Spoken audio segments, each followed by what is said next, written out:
Wow, does this guy suck. This is me a year ago, getting my first taste of Arena Commander via Vandal's Swarm. Arena Commander launched on June 4th last year. I spent the entire evening downloading the module, then the subsequent day unsuccessfully attempting to get it to work. I wasn't able to get in and get this video until sometime around June 6th. So here we are, 1 year and 21 patches later. The past year of Arena Commander has been exciting, filled with glorious highs and frustrating lows. I've been a part of it all along the way.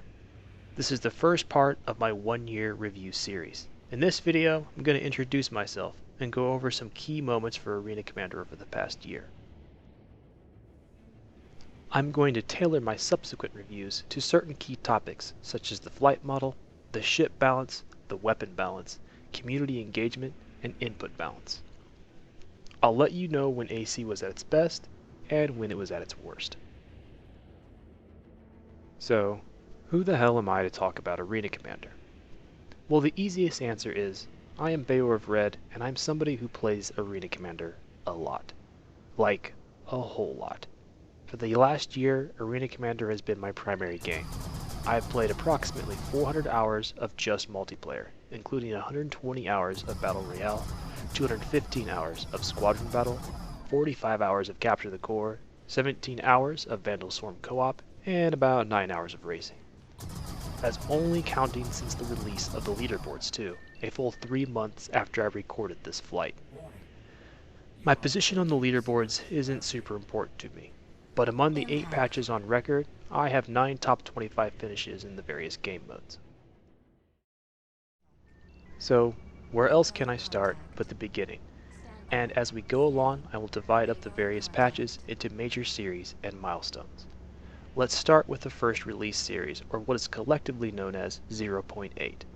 0.8 includes the first release on June 4th, all the way up until 0.9 released on September 12th, with about 5 patches in between. 0.8 was essentially a dumbed down and incomplete version, with more simplistic mechanics than what CIG intended Arena Commander to be. All ships had their weapons mounted on articulated, or gimbaled, mounts.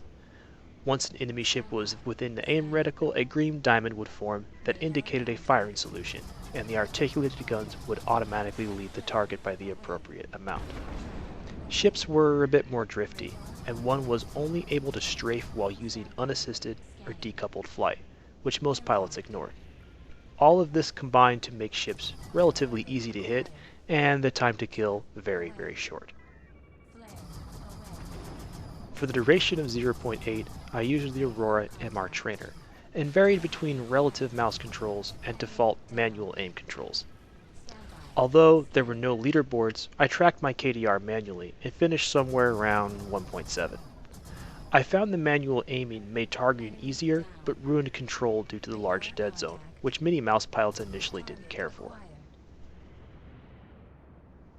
Many believe this was one of the more balanced patch series for inputs, but I am weary to make that claim myself. For one thing, we didn't have full and easy access to all 6 degrees of freedom, and generally all ships were very easy to hit because of it. The inputs weren't really pushed very hard in that patch series at all. That's reflected in the general conversation about the game, which rarely, if ever, included input balance. What it did include was a large contingent of players who wanted more manual control over targeting and more emphasis on skill, thus increasing time to kill, and for the most part, CIG agreed. With the introduction of 0.9, CIG attempted to move their targeting system into a more skill-based area by removing auto-aim and adding lead target indicators, also known as LTIs. CIG also introduced fixed weapons for the very first time. Overall, I would rate early 0.9 as one of the most disastrous patches. Fixed weapons were extremely difficult to use for joystick and gamepad, and also nearly impossible to use for mouse. Gimbaled weapons, on the other hand, were much easier to use, but only usable by mouse pilots. Really, it's here the input debate exploded. For the duration of early 0.9, I once again used the Aurora MR Trainer, but my KDR dropped to 0.59, especially when using fixed weapons.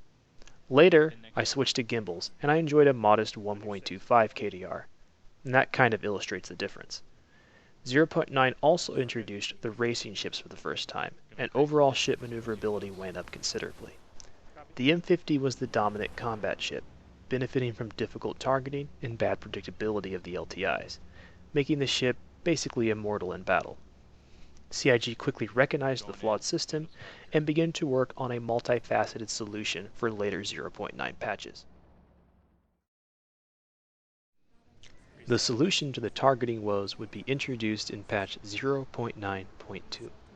First, CIG removed the lead indicators and changed to a lag pip system. They also introduced several control modes meant to give joystick pilots the ability to use gimbals, which include look-ahead mode and target focus.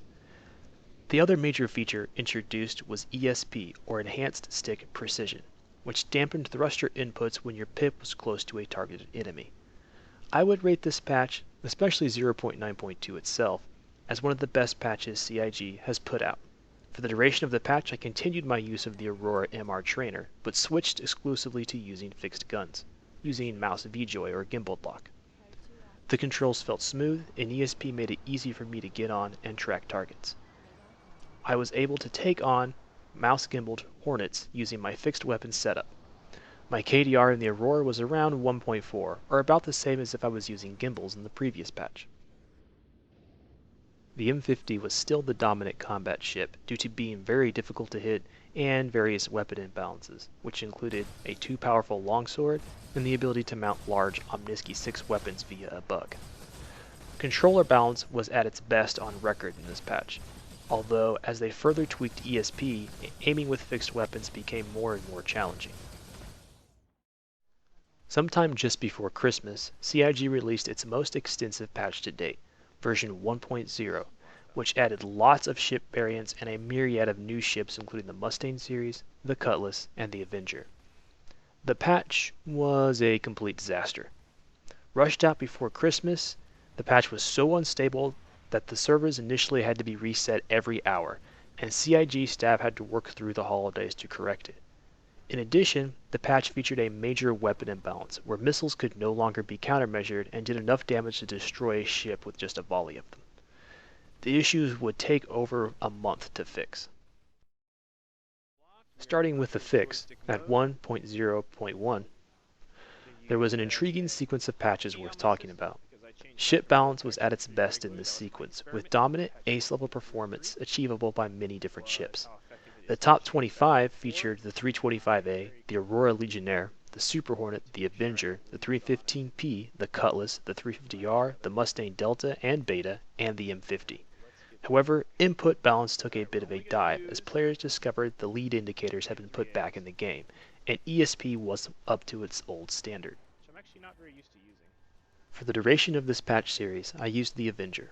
Early in the patch, I used VJoy and gimbal lock, with a KDR of about 2.3 or 2.5. And later in the patch, I used mouse free aim with a KDR of about 3 or 3.5. A series of issues begin with patch 1.1 that would continue to negatively affect game balance. First, many of the ships begin to develop problems in their flight model. This included random motion, such as bucking, and general unpredictable flight behavior, likely due to badly centered mass and/or thruster output. Second, certain weapons would begin to dominate the game due to being far too powerful, starting with the Sledge 2 and ending now with the cross-section missiles. These sequences of poorly balanced patches have driven many players away from Arena Commander and caused a marked drop in overall participation. That brings us to where we are today at patch 1.1.3, or at least at the time of this video. Part 2 of my one-year review series is devoted completely to weapon balance, so stay tuned.